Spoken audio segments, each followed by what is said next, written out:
রংপুরের রানীপুকুরের বনুয়াপাড়া সাঁওতালদের এই গ্রামটিকে স্থানীয়রা ডাকেন বনুয়া নামে। এখানে ৫০টি পরিবারের বসবাস।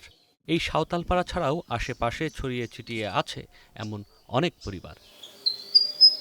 গ্রামেরই একজন আন্তুস এক্কা শিক্ষকতা করেছেন ২৫ বছর। এখন অবসর জীবনে। তার হাতে অন্তত হাজারেরও বেশি আদিবাসী শিশুর শিক্ষা জীবনের শুরু, যাদের মধ্যে কলেজের গণ্ডি পেরোনোর সংখ্যা খুবই কম। দেশে শিক্ষার হার ৭৮% হলেও আদিবাসীদের মধ্যে তা অর্ধেকেরও কম। স্থায়ী আবাসন অভাবসহ নানা সংকটে আদিবাসী শিক্ষার্থীদের ঝরে পড়ার হার দিন দিন বাড়ছে। এরপরও নানা লড়াই সংগ্রামের মধ্যে দিয়ে অনেকে এগিয়ে গেছেন। লেখাপড়া করে বাড়িতে বেকার বসে থাকে, কাজ নাই, কে কাজ দেবে কে? আমাদের তো কোনো এমপি নেই, চেয়ারম্যান নেই, মেম্বারও নাই, আমার উপর লেভেলে কোনো মানে নেওয়ার মতো লোক নেই। আদিবাসী শিক্ষার্থীরা বলছেন অনেক ক্ষেত্রেই বদল এসেছে, তবে সমাজের আদিবাসী উঁচু নিচু জাতের বিষয়টি এখনো মগজেই রয়ে গেছে। আর এসব নেতিবাচক চর্চার কারণেই স্কুল কলেজে যাবার আগ্রহে ভাটা পড়ে আদিবাসী শিক্ষার্থীদের। ৭ মাস ৮ মাস হয়ে যেত স্কুলে বেতন দিতে পারতো না, ওই তখন তারপরেও জোর করে বাবা পাঠাইতো। এখন মাস্টারনিরা তো আর ছাড়তো না বেতনের জন্যে, তখন রাগ করে একদিন ২ দিন যাই নাই। পরে এই যে গাড়ির ডিপার্টমেন্টে আমি উঠছি। আমরা আদিবাসী, আমাদেরকে ছোট জাত হিসেবে দেখা হয়।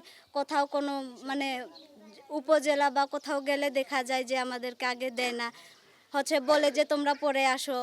তারপর আবার যখন বারবার দেখা হয় তখন আমাদের সাথে খারাপ ব্যবহার করে। স্কুল কলেজেও আর কি সবাই ততটা গুরুত্ব দেয় না আমাদেরকে। মাস্টারগুলো অতটা গুরুত্ব দেয় না, যে বলে এরা আদিবাসী পারে না বাচ্চাগুলো, ওরা পিছনে বসাই দিচ্ছে আমাদেরকে।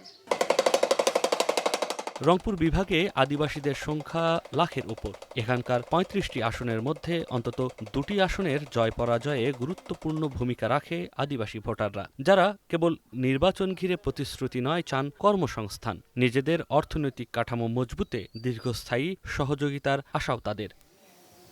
এখন যদি এটা আবার আগের মতো হয় যে টাকা পয়সা বা ঘুষ দিয়ে আমাদেরকে চাকরি গ্রহণ করতে হয়, তাহলে তো কিছু করা যাবে না। আর আদিবাসীকে ব্যবহার করে, কারণ হইল ভোটের জন্য হতে পারে। ভোটের সময় আমাদেরকে বলা হয় যে আমরা দেখব বা এরকম কোনো কিছু তোমাদেরকে ভালো সুযোগ সুবিধা দিব, বাট ভোট যখন শেষ হয়ে যায় তখন আদিবাসীদেরকে মানুষ ভুলে যায়। অনেক আছে যে পড়াশোনা করার পরও বাসায় বসে আছে, মনে করেন ডিগ্রি অনার্স কমপ্লিট করেও বাসায় আছে, মানে যে যেটা যোগ্যতায় যার যেটা কাজ পাবে যোগ্যতা দেখে তাকে কাজ দেওয়া হোক। কাজে নাই, এখন বসে বসে আছি, কেমন করে চলতেছি না, এটা তো আমাদেরকে কেউ দেখে না।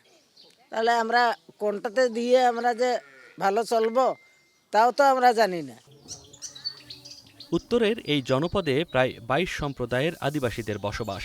বাংলাদেশের প্রতিটি আন্দোলন সংগ্রামে যাদের যুক্ত থাকার ইতিহাসও রয়েছে। এই জনগোষ্ঠীকে তাই কেবল ভোট ব্যাংক হিসেবে না দেখে আর্থিক কাঠামো পরিবর্তনে কাজে লাগানোর দাবি সংশ্লিষ্টদের। নয়ন আদিত্য, ওয়ান নিউজ, রংপুর।